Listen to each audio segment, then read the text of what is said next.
ఈ వీడియోలో మనం ముందుగా రూలింగ్ పార్టీ అయిన తెలుగుదేశం పార్టీకి కాసేపు భజన చేసి ఆ భజనలో భాగంగా సిబిఎన్ ఎలాగ ప్రధానమంత్రి అవ్వచ్చు, అలాగే ఎన్టీఆర్కి భారతరత్న ఇవ్వడానికి ఎందుకు డిలే అవుతుంది, ఈ రెండు విషయాల మీద మాట్లాడుకుంటూ టీడీపీకి భజన చేస్తానండి.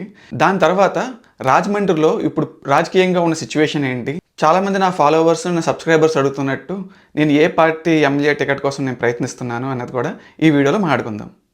హలో యూట్యూబ్, అందరూ ఎలా ఉన్నారు? నా పేరు Shiva and welcome to my channel Shiva free spirit. So డైరెక్ట్గా పాయింట్లోకి వస్తే, చంద్రబాబు నాయుడు గారు మనం కూటమిలో భాగంగా ఉండడం వల్ల, అలాగే సెంటర్లో కూడా ఆంధ్రప్రదేశ్ ఎంపీల సపోర్ట్తో ఎన్డీఏ గవర్నమెంట్ ప్రభుత్వాన్ని ఏర్పాటు చేయడం వల్ల సెంటర్లో లాబింగ్ చేసే అవకాశం ఉంటుందండి. సో సౌత్ ఇండియా నుంచి రిప్రజెంటేషన్లో కూడా మనం అడగచ్చండి. సో ఇక్కడ మన స్టేట్కి ఆ బార్గెనింగ్ పవర్ ఉంది. సో చంద్రబాబు నాయుడు గారు తలుచుకుంటే ఒక 6 నెలలైనా సరే ప్రధానమంత్రిగా ఉండొచ్చండి. సేమ్ అలాగే స్టేట్లో కూడా పవన్ కళ్యాణ్ గారు చీఫ్ మినిస్టర్గా అవ్వచ్చండి. ఇక నందమూరి తారక రామారావు గారి గురించి మాట్లాడుకుంటే, ఆయనకి భారతరత్న ఇవ్వడానికి డిలే ఎందుకు అవుతుందంటే, భారతరత్న ఎవరికి ఇచ్చినా ఫస్ట్ వాళ్ళ భార్య తీసుకుంటారండి. ఒకవేళ భార్య లేకపోతే తన కొడుకులు తీసుకుంటారు. ఇక్కడ మనం గమనిస్తే 1995లో పార్టీ తెలుగుదేశం పార్టీ నాయకత్వ మార్పుకి ప్రధాన కారణం అప్పుడు ఏదైతే బూచ్ అని చూపించారో అదే బూచ్ ఇప్పుడు ఆయనకి భారతరత్న రావడానికి ఆపుతుందండి. సో ఇక్కడ మీరు అర్థం చేసుకోవచ్చు ఎందుకు నందమూరి తారక రామారావు గారికి కూటమి ప్రభుత్వంలో తెలుగుదేశం పార్టీ ఎన్డీఏకి సపోర్ట్ ఉన్నా సరే ఎందుకు భారతరత్న రావట్లేదు అన్నదానికి మీకు సమాధానం దొరుకుంటుందని అనుకుంటున్నాను. ఇంకా నా ఫాలోవర్స్ అండ్ సబ్స్క్రైబర్స్ అడిగినట్టు ఏ పొలిటికల్ పార్టీ తరపున పోటీ చేయబోతున్నావు అన్నా అని అడిగితే నేను టీడీపీ అంటానండి. దానికి సమాధానం కూడా ఈ వీడియో మీరు పూర్తిగా చూస్తే మీకు అర్థమవుతుంది. సో రాజమండ్రిలో ప్రస్తుతం ఉన్న రాజకీయ సిచ్యువేషన్లో ఉన్న 2 సమస్యల గురించి మనం డిస్కస్ చేద్దామండి. అలాగే నేను టీడీపీ టికెట్ కావాలని ఎందుకు కోరుకుంటున్నాను రాజమండ్రి సిటీ నియోజకవర్గంలో ఈ వీడియోలో పూర్తిగా మాడుకొని ఈ వీడియోని కంక్లూడ్ చేద్దాం. మొదటి సమస్య ఇసుక లారీలండి. ఇసుక లారీలు ఏంటంటే, ఇసుక ఎన్ని లారీలు తవ్వాలని ఒక లిమిట్ ఉంటుంది. వీళ్ళు ఏం చేస్తున్నారంటే ఆ లిమిట్ దాటి అక్రమంగా తవ్వేస్తున్నారనమాట. తవ్విన తర్వాత ఇసుకని ట్రాన్స్పోర్ట్ చేసేటప్పుడు కొన్ని ప్రికాషన్స్, కొన్ని నియమాలు పాటించాలండి. సో ఇక్కడ కాంట్రాక్టర్ల నిర్లక్ష్యం వల్ల, లారీ డ్రైవర్ల నిర్లక్ష్యం వల్ల, ఆ ప్రికాషన్స్ పాటించకపోవడం వల్ల ఏమవుతుందంటే మట్టి రోడ్ల మీద పడిపోతుందండి. దానివల్ల రోడ్లు వేసినా సరే బురదగా అయిపోతున్నాయి. ఈ వర్షాకాలంలో ఇది మరింత ప్రమాదకరంగా మారే అవకాశం ఉంది. ఆల్రెడీ చాలామంది రోడ్లలో స్కిడ్ అయి పడిపోవడం వల్ల, లారీల కింద పడిపోవడం వల్ల తలలు పగిలిపోతున్నాయి. సో రాజమండ్రిలో చాలా రోడ్డు ప్రమాదాలు దీనివల్లేనండి. అంతేకాకుండా ఈ లారీలు వెళ్ళే దారుల్లో ఉండే ఇళ్ళకి చాలా పొల్యూషన్ కూడా అవుతుందండి. దుమ్ము ధూళి మొత్తం ఏవైతే రెసిడెన్షియల్ ఏరియాస్ ఉంటాయో, ఇల్లు ఉంటాయో, ఈ లారీలు ట్రాన్స్పోర్ట్ చేసే దారి గుండా అదంతా పొల్యూషన్ అవుతుందండి. ఆ ఏరియాలో ఉండే ప్రజలకు కూడా చాలా ఇన్కన్వీనియన్స్ క్రియేట్ అవుతుంది. సో ఎయిదర్ వీళ్ళు ఇసుకని ఇచ్చిన లిమిట్లోనే తవ్వాలి, లేదా ట్రాన్స్పోర్ట్ చేసేటప్పుడు వేరే మెరుగైన విధానాన్ని వీళ్ళు కనిపెట్టాలండి. సో ఇప్పుడున్న ట్రాన్స్పోర్ట్ విధానం చాలా మందికి ఇన్కన్వీనియన్స్ క్రియేట్ చేస్తుంది, అలాగే చాలా రోడ్డు ప్రమాదాలకు గురి చేస్తుంది. సో రోడ్డు ప్రమాదం అయిన తర్వాత అది వాడి కర్మ అని వదిలేకుండా అది ఎందుకు అవుతుంది అన్నది మనం ముందుగానే కనిపెట్టి దాన్ని పరిష్కరించినట్లయితే జరగబోయే చాలా ప్రమాదాలని మనం అరికట్టచ్చండి. ఇక్కడ ఏమవుతుందంటే, ఈ ఇసుక తవ్వే వాళ్ళ దగ్గర కమిషన్లు తీసుకోవడం వల్ల లారీకి ఎంత అని చెప్పేసి ఎమ్మెల్యే దగ్గర నుంచి ప్రతి లెవెల్లోనూ ప్రతి ఒక్కరూ కొంత కమిషన్ తీసుకోవడం వల్ల దీన్ని అరికట్టే వాళ్ళు, అడిగే వాళ్ళు ఉండట్లేదండి. ప్రజలు రోడ్ల మీదకి వచ్చి బ్యానర్లు కట్టినంత మాత్రాన ఈ సమస్య పరిష్కారం కాదండి. దీన్ని ఎలా పరిష్కరించాలో రూట్ కాజ్ కనిపెట్టి మనం కూకటి వేలతో పీకినప్పుడే మనకి సమస్య పరిష్కారం అవుతుందండి. సో ఇక్కడ రాజే దొంగ అవుతున్నాడు అనమాట. రాజే దొంగ అయితే ఇక్కడ మనం ఏం చేయగలమండి? ఆ రాజుని ఎన్నుకున్నదే మనం కదా.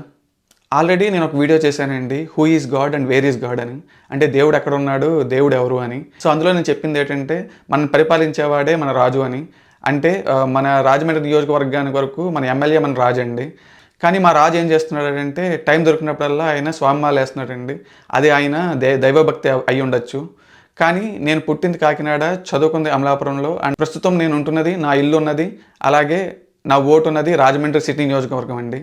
సో నాకు తెలిసిన ఈస్ట్ గోదావరి కల్చర్లో నాకు తెలిసి స్వామిమాలలో దైవభక్తితో కాకుండా మోస్ట్లీ ఎక్కువ వేసేది ఏంటంటే, ఇంట్లో ఉండే భార్య ఫోర్స్ చేసి స్వామిమాల వేస్తారండి. కనీసం ఆ స్వామిమాల ఉన్న రోజులైనా నిబద్ధతగా నీట్గా ఉంటారని చెప్పి అదొక నమ్మకం అండి. ఈ స్వామిమాల వేయడానికి మరో కారణం ఏంటంటే, చాలామందికి ఒక ఇన్సెక్యూరిటీ ఉంటుందండి. మనం ఏ స్థాయిలో ఉన్నా సరే మనకి జనాలు కానీ వేరే వాళ్ళు కానీ మనకు గౌరవం ఇవ్వకపోతే కనీసం స్వామిమాల వేసైనా సరే స్వామి అనిపించుకోవచ్చు, ఎదుటి వ్యక్తి మనకు గౌరవం ఇస్తాడని చెప్పి అదొక రీజన్.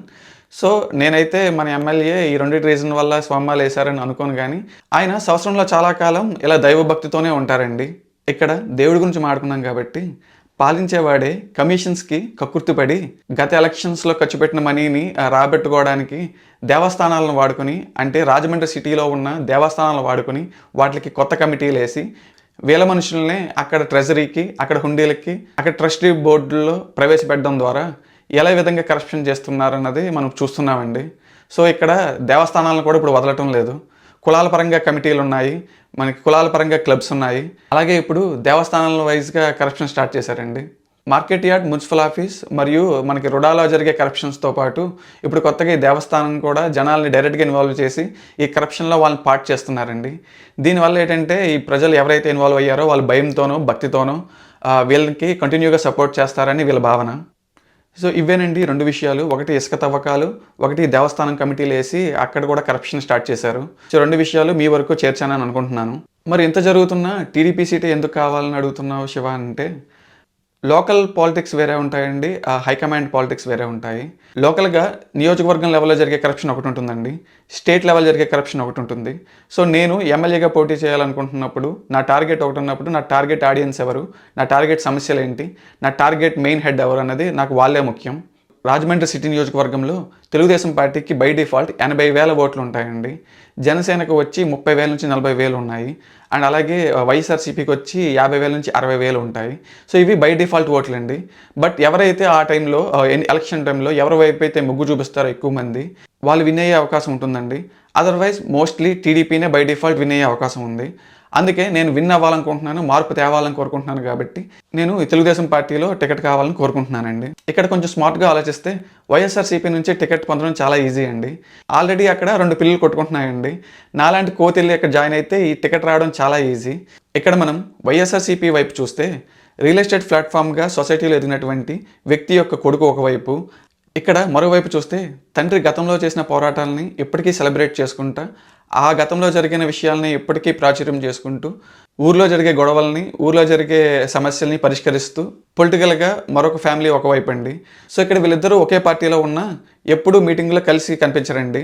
వీళ్ళిద్దరూ రాజమండ్రిలో ఏ సమస్య మీదైనా సరే విడివిడిగానే పోరాటం చేస్తారండి. కలిసి ఒకే సభలో కానీ, కలిసి ఒకే మీటింగ్లో కానీ రీసెంట్గా చూసిందైతే లేదండి. ఈ విధంగా వైఎస్ఆర్సీపీ నుంచి మార్గాని భరత్ గారు ఒకవైపు, అలాగే జక్కంపూడి గణేష్ గారు ఒకవైపు రాజమండ్రి సిటీ నియోజకవర్గానికి వైఎస్ఆర్సీపీ సీటు నుంచి ఎమ్మెల్యే సీటు కోసం ఆశిస్తున్నారండి.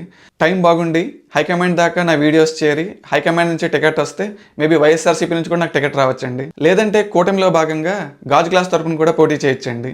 ఏం జరుగుతుందన్నది కాలం డిసైడ్ చేస్తుంది. మనకి రాజకీయాల్లో ఎప్పుడైనా సరే నాయకత్వ మార్పు అవసరం అండి.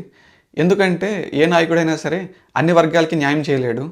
ఇప్పుడు ప్రస్తుతం ఉన్నటువంటి సిట్టింగ్ ఎమ్మెల్యే దేవస్థాన కమిటీల ద్వారా కానీ, వేరే కమిటీల ద్వారా కానీ తనకి రాజకీయాల్లో సహకరించిన వాళ్ళకి, ఎలక్షన్లో ఓటేసి సపోర్ట్ చేసిన వాళ్ళకి ఎంతో కొంత న్యాయం చేయాలని ఇవన్నీ చేస్తున్నారని నాకు అర్థమవుతుందండి. కానీ ఈ ప్రాసెస్లో వాళ్ళు చేసే కరప్షన్ కానీ, కమిషన్ల ద్వారా వచ్చే ఎలక్షన్ల కోసం కూడబెడుతున్న మనీ కానీ అదంతా బ్లాక్ మనీ అండి. వాళ్ళు వైట్ మనీని వాళ్ళు సంపాదించింది ఎప్పుడు ఖర్చు పెట్టరు. ఆ బ్లాక్ మనీని వైట్ మనీ చేసుకోవడానికి మన ముందే రకరకాల బిజినెస్లు వాళ్ళ బినామీల ద్వారా పెట్టి, ప్రస్తుతం ఉన్న సోషల్ మీడియా ద్వారా కంటెంట్ క్రియేషన్ ద్వారా అది వైరల్ అయినట్టు చూపించి సేల్స్ చూపించుకొని బ్లాక్ మనీని వైట్ మనీ చేస్తున్నారండి. ఇప్పటికే చాలా విషయాలు డిస్కస్ చేశాను అనుకుంటున్నాను. ఈ వీడియోకి మరింతే అండి. వచ్చే వీడియోలో మరిన్ని విషయాలతో మళ్ళీ కలుద్దాం. Thank you so much for watching. I will see you all in the next video.